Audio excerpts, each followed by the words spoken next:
The morning had begun like any other, but by the time I stepped into the sunlit living room, it had already turned into a nightmare. My cousins were laughing, my aunts were fussing over dresses, and my uncles were adjusting cameras. The house was alive with energy, the kind of chaos that families create when they come together for annual traditions. I walked in, heart full of anticipation, expecting at least a nod, a smile, an acknowledgement of my presence. Instead, I found myself invisible. My family, people I had grown up with, shared secrets with, and celebrated birthdays alongside, had already begun arranging themselves for the group photo. The photographer barked orders, directing everyone into position with the urgency of a general commanding an army. And then it happened. I realized they hadn't left a space for me. No smile reserved, no arm draped for me to step into. I was outside the frame entirely, a ghost at the edges of their laughter.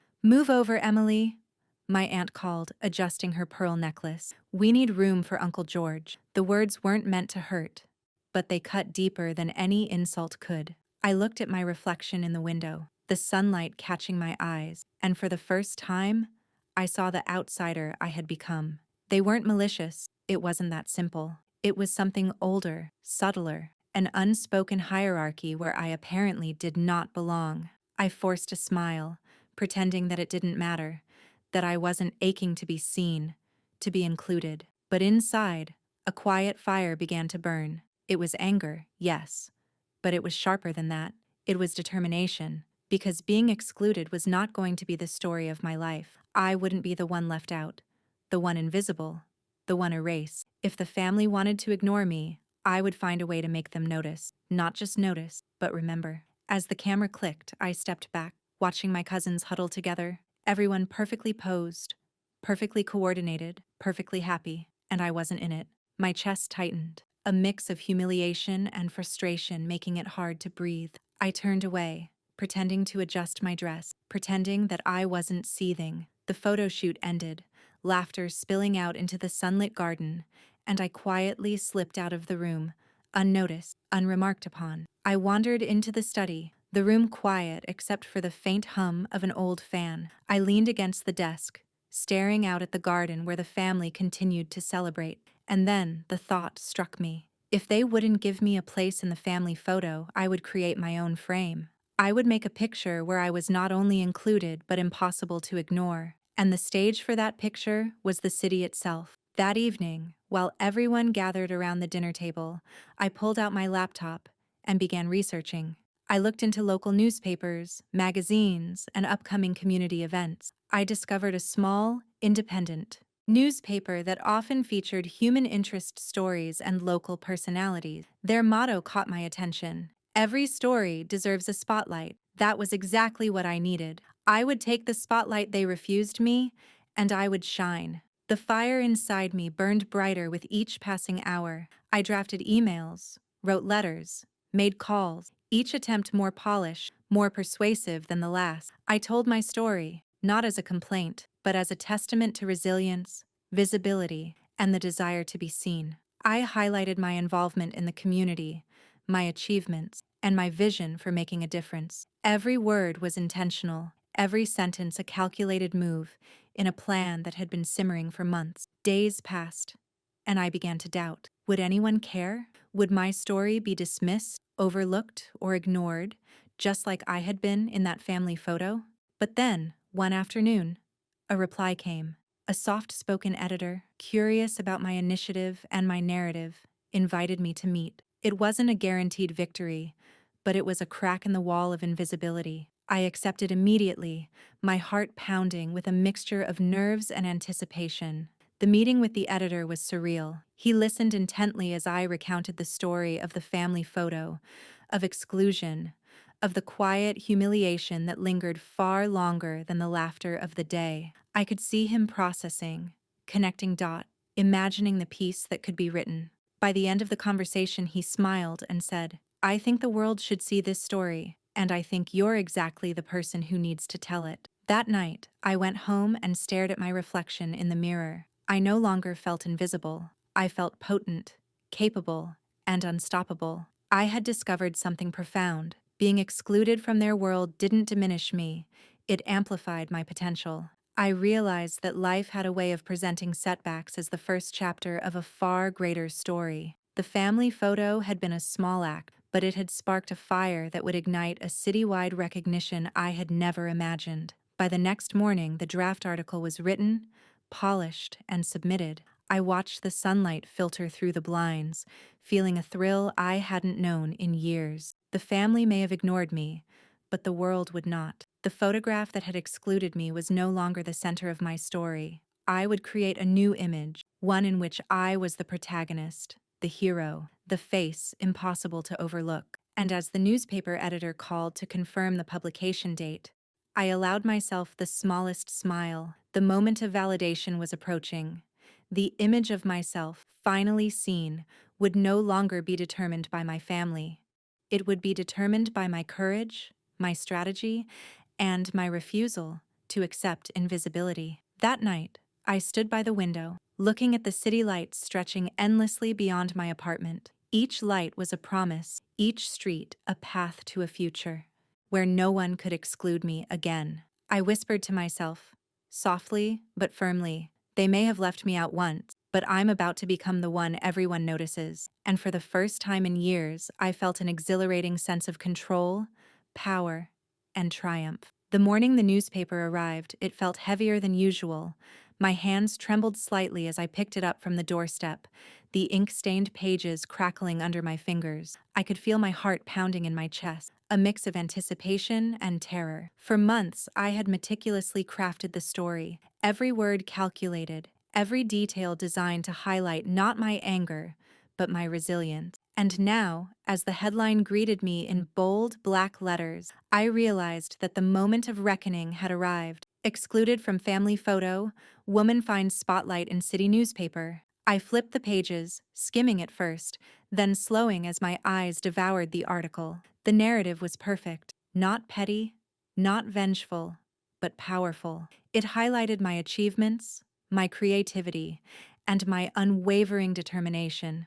It recounted the family photo incident with honesty, painting a vivid picture of the subtle humiliation I had endured. But more than that, it framed the story as one of empowerment, showing that exclusion wasn't an endpoint, but a starting line. I sat down at my kitchen table, staring at the article, and a strange mix of emotions washed over me. Pride, satisfaction, absolutely, but also disbelief. Could this small, overlooked story really resonate with people? Could my tiny act of defiance in the face of familial dismissal actually capture the attention of an entire city? The answer, I soon discovered, was yes. By mid-morning, my phone began buzzing incessantly. Notifications poured in from friends, acquaintances, and even strangers who had read the piece online.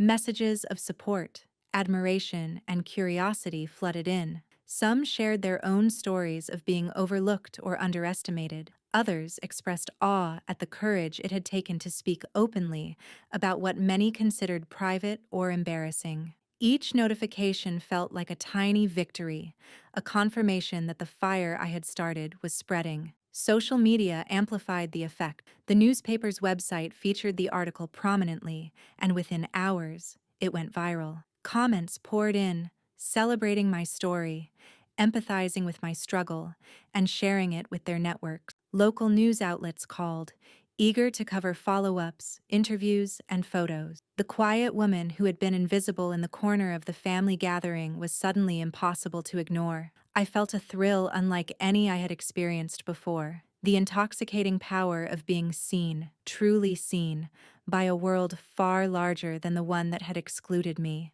But with visibility came confrontation. My phone rang with calls from relatives I hadn't heard from in years, their voices trembling somewhere between guilt and irritation. My cousins, the very ones who had laughed in the living room as I was erased, attempted to explain themselves. Some claimed they hadn't realized. Others insisted it was a simple oversight. Their words bounced off me harmlessly. This wasn't about apologies. It was about recognition.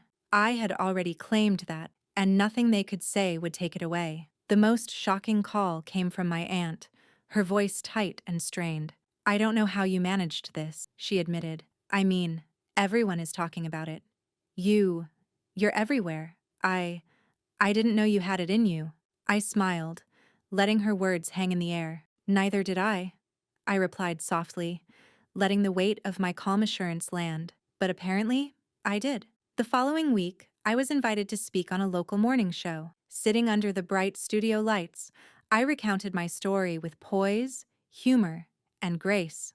I spoke about exclusion, family dynamic, and the power of turning setbacks into opportunities. The host leaned forward, eyes wide. Your story is resonating with people everywhere. How did you find the courage to take what was meant to humiliate you and turn it into a triumph? I paused, savoring the moment. I realized that being excluded isn't the end. It's a chance to define yourself on your own terms. The world is much bigger than any single photo or any single family. By the time I returned home that evening, the impact of the article was undeniable. The city had noticed. The phone calls, messages, and media attention continued to pour in. People I had admired from afar began reaching out, intrigued by the resilience, creativity, and determination that radiated from my story. Local businesses offered collaboration opportunities, community organizations invited me to speak at events, and even a few journalists proposed feature profiles that would further elevate my presence. Even amid the attention and validation,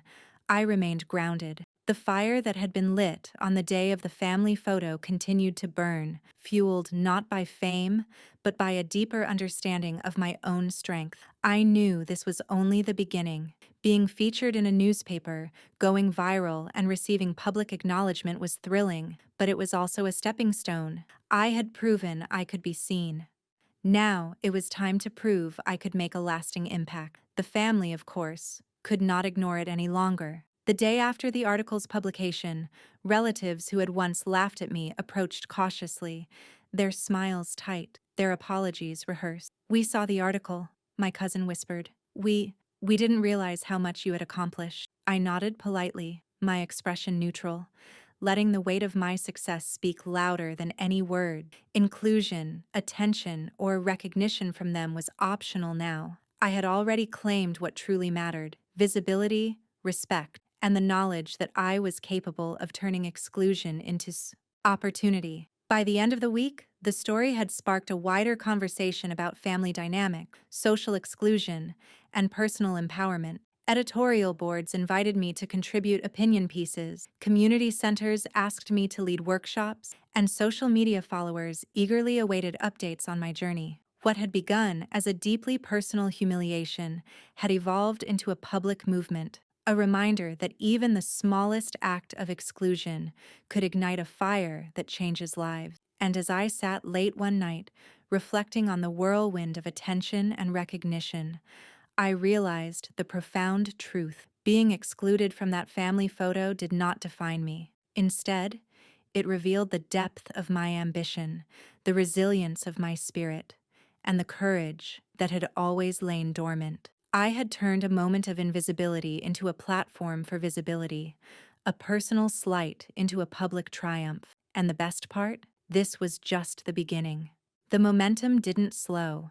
If anything, it accelerated. Invitations to speak at community events, local business seminars, and even charity fundraisers began filling my inbox. Every appearance, every interview, every panel discussion was another chance to showcase what I had always known. My voice mattered, my presence was powerful, and my story could inspire. The city that had once overlooked me now leaned in, eager to hear every word. At first, I approached it cautiously. The flood of attention was intoxicating, but I knew the importance of strategy. I wasn't just responding to invitations. I was selecting them, curating a path that would extend my influence far beyond the immediate thrill of recognition. I accepted speaking engagements that aligned with my vision, interviews with journalists who could present my story authentically, and collaborations with organizations that shared my values. Each move was deliberate, calculated, and purposeful. The family, of course, was aware of my rise. I noticed the subtle shift, the sideways glances, whispered conversations, and the increasingly awkward interactions during gatherings. Cousins who had once ignored my presence now greeted me with strained smiles. My aunts and uncles, who had barely acknowledged me at holiday dinners, now lingered near the edges, hoping for a nod, a word, some sign of approval. But I had changed. I no longer sought validation from the people who had excluded me. I sought to define my own value, and my actions spoke louder than any words could. It was during one such community panel that I realized the true power of my narrative. I was seated among local entrepreneurs, each one sharing stories of success, failure, and resilience. When it was my turn, I spoke candidly about the family photo, the moment of exclusion, the quiet humiliation, and the fire it ignited within me. I watched as the audience leaned in, their eyes fixed on me, their expressions shifting from curiosity to empathy to admiration. I had taken a personal slight and turned it into a lesson on determination, resilience, and self-worth. Questions followed, and I answered each with honesty and poise. "How did you overcome the feeling of being invisible?" one woman asked. I smiled, the memory of that sunny living room flashing in my mind. I realized that visibility isn't given, it's claimed. You can't wait for someone else to acknowledge your worth. You have to take it for yourself. Applause rippled through the room, stronger than any recognition I had received from my family. For the first time, I felt a clarity that came not from revenge, but from empowerment. The impact of the newspaper article continued to grow. Letters poured in from strangers, emails from young professionals seeking guidance, and social media messages from people who had been marginalized or overlooked. Each story mirrored my own: moments of exclusion, feelings of inadequacy, and the burning desire to be seen. I began organizing workshops, teaching others how to turn small humiliations into opportunities for growth. The fire that had been sparked by a family photo now ignited a movement, however modest, inspiring others to claim their own spotlight. Yet with opportunity came scrutiny. Some relatives began making pointed comments, attempting to undermine my credibility. "You're getting attention for something trivial," one cousin said at a family brunch, her voice low but sharp. "It's just a photo." I smiled politely, allowing my composure to mask the quiet satisfaction I felt. The newspaper had immortalized that trivial photo.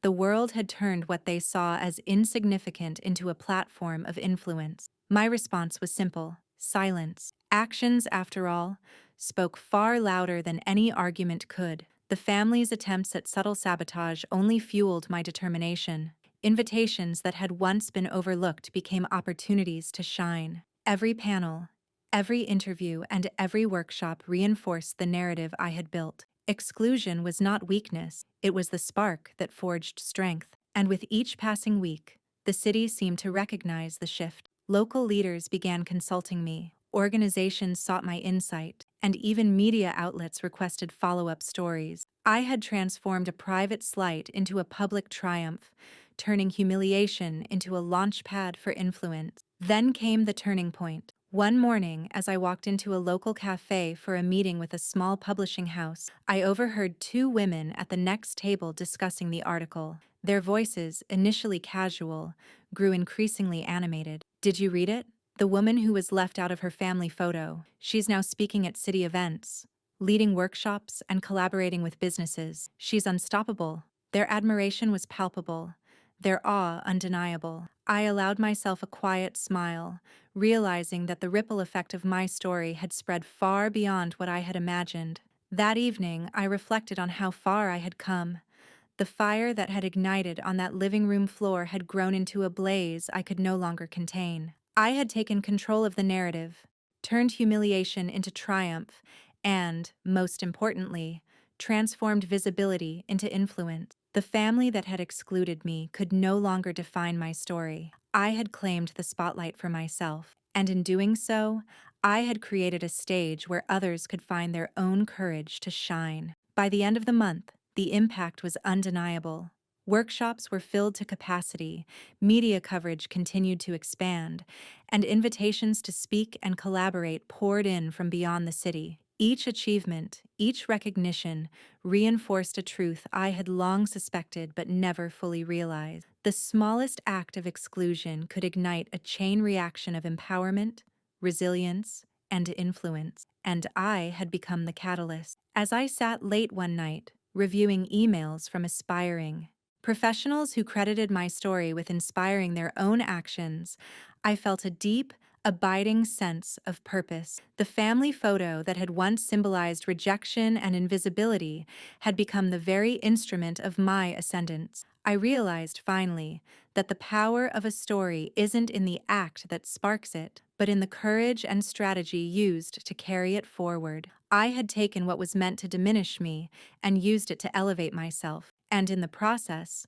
I had created a platform that could uplift countless others. The weeks that followed felt surreal. Invitations to speak at national conferences began arriving. Emails from influential figures in the business and creative world filled my inbox, and my workshops became a staple for anyone seeking inspiration in resilience and empowerment. The ripple from that single newspaper article had grown into a wave I could no longer contain. Every achievement, every acknowledgement reinforced the fact that the fire ignited by exclusion had transformed into something unstoppable. The family, of course, could no longer ignore it. At a weekend gathering, my aunt, the one who had once smirked at my absence from the family photo, approached with an awkward smile. We've been hearing about your work," she began, her voice hesitant, searching for the right words. I nodded, allowing a polite smile to mask the surge of satisfaction I felt. She faltered, clearly unsure whether to congratulate me or apologize.